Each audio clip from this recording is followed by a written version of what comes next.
Welcome! I'm guest host Brecken Erdman, and this is Stories of Transformation, an NRCDV radio production. As part of our Teen Dating Violence Awareness and Prevention Month activities, each week in February, the I'm an Activist series brings personal stories directly from young activists working to end gender-based violence. In our third episode of I'm an Activist, we explore how young activists are spreading truth and building movements.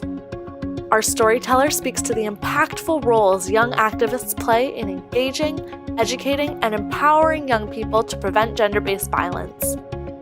She also emphasizes the importance of lifting up the voices and experiences of marginalized youth, promoting and nurturing their leadership as we build healthier and more just communities.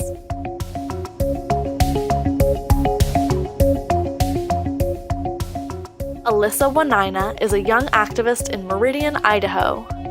She focuses her work to end gender-based violence on marginalized communities through an intersectional lens.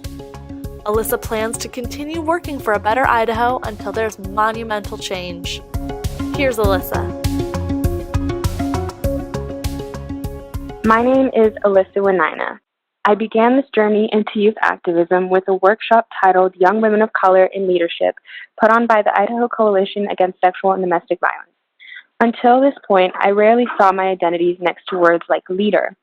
Living in Idaho as a queer Black woman means little to no representation. The workshop itself was empowering and unifying. From there, I applied and became a paid youth activist organizer at the Coalition. I've previously been in a relationship which was emotionally, verbally, and physically abusive. I was in that situation for 3 years, starting in the 8th grade. If I had known what I know now, I would have been able to see the red flags early on before the manipulation, sexual abuse, and other forms of trauma I now have to live with. I know many other girls with similar stories to mine. Because of this, I made a choice to work hard to make this story less common for young people. Through the Coalition, I have learned many things about unhealthy relationships, such as isolation tactics and red flags that aren't as easy to see for young people. The knowledge and support I've received has been absolutely crucial to my empowerment as a queer Black woman and as a survivor. I now have the knowledge and power to share with my peers and community in a natural way. I know that if people as young as junior high schoolers had this information shown to them by other young people, gender-based violence would dramatically decrease. The thing is, us young people are powerful. We know what works for us. We know how to get the message out and get the job done. All we need to meet our full potential is the moral support and information adults gain through experience.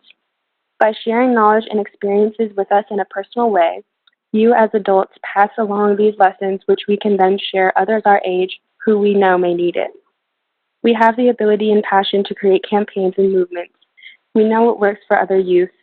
With the information and the empowerment I've received from the Coalition and other experiences, I've helped create a club at my school and spread awareness about gender-based violence. We created purple ribbons for students to wear and show support to victims, as well as spread the word and create support for Brescia Meadows' case in 2016. Brescia Meadows and her mother were persistently abused by her father. To protect her and her mother, Brescia killed her father, and because of this, she was incarcerated. We used this story to show our peers that domestic violence isn't simple and causes results that are catastrophic. For Sexual Assault Awareness Month in April, I decided it would be important to teach my peers about red flags of unhealthy or abusive relationships and how to help friends who are in a bad situation. I also taught them about local and national resources for survivors and what to do if you perceive a potentially bad situation nearby. We also created a forum with speakers from the Coalition, the Idaho Children's Trust Fund, and Planned Parenthood to discuss our problems locally with gender-based violence. Knowledge is power, and by having this information available to my peers, I'm spreading truth and inspiring difficult conversations. I've also had the opportunity to travel to Washington, D.C. for this Gen Youth Summit. Here we learned how to incorporate the movement to end gender-based violence in politics, sports, and the media as young people.